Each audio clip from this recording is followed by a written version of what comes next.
Once upon a time, there were three little engines who lived in their own little shed on their own little railway. Their names were Duke, Stuart, and Falcon. Duke was the oldest and was named after His Grace, the Duke of Sodor. He was proud of this and loved to keep the little engines in order.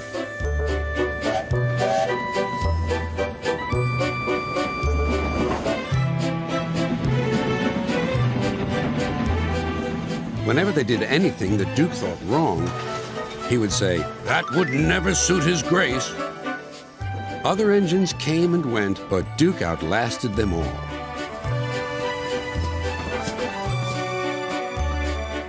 Stuart and Falcon used to call him Granpuff. They were fond of him, but they got very tired of hearing all about His Grace. Sometimes they would tease him and chant, "Engines come and engines go. Granpuff goes on forever." "You impertinent scallywags," Duke would say. "Whatever are you engines coming to?" "Never mind, Granpuff. We're only young once." "Well, you'd better mind, unless you want to end up like Smudger." "Oh, Granpuff, whatever happened?" "Smudger," said Duke, "was a show-off. He rode roughly and often came off the rails.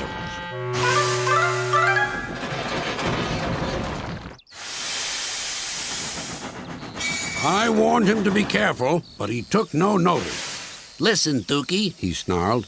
"Who worries about a few spills?" "We do here," I said, but Smudger just laughed.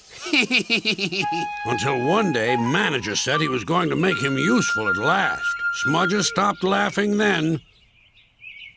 "Well, why? What did he do?" "He turned him into a generator. He's still out there behind our shed.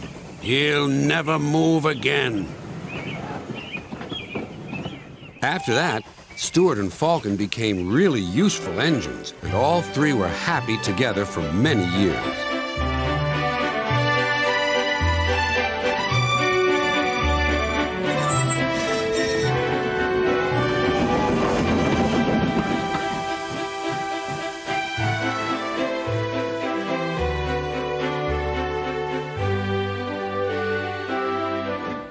Then hard times came.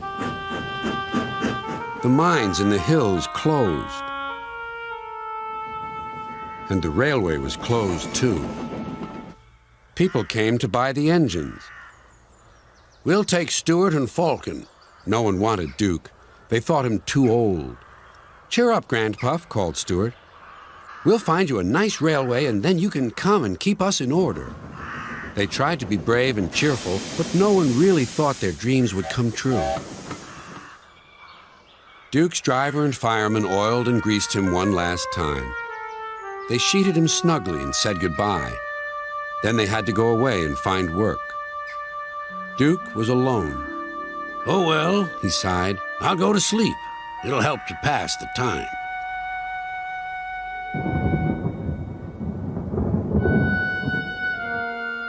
Winter torrents washed soils from the hills. Trees and bushes grew all around.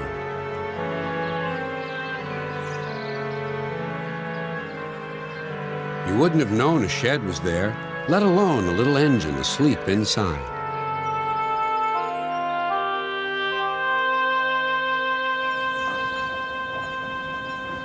Years went by until one day not long ago, visitors came to see Sir Topham Hatt. "We want to find Duke," they said, "and make him happy again." Maps lay everywhere.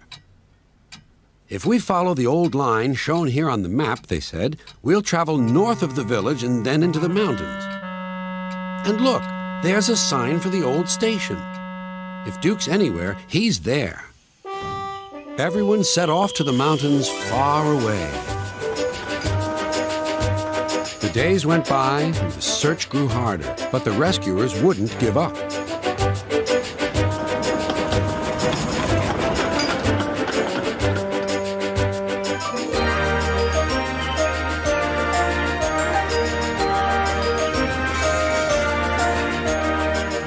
"Let's go this way," they said.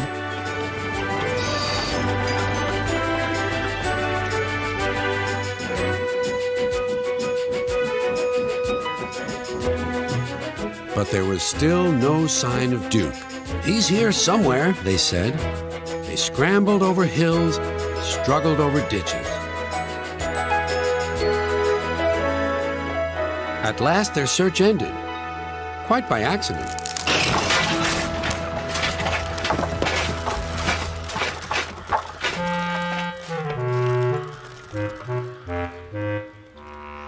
"We've found him! We've found our Sleeping Beauty!"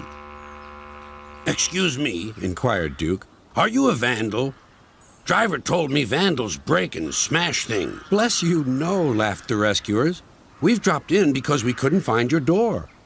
Falcon and Stuart will be pleased to see you." "So they did remember," sighed Duke happily. Then they all set off for Duke's new home.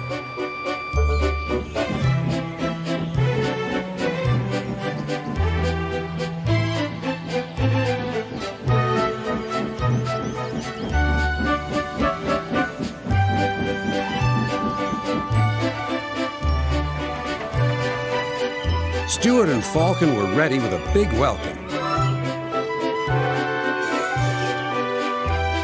"He's here," they whispered. "Shh, shh." "You woke me up," grumbled Duke. "In my young days, engines were—" "Seen and not heard, Granpuff. We know. We'll all be back to work tomorrow. We're glad you've come back. We can keep you in order now."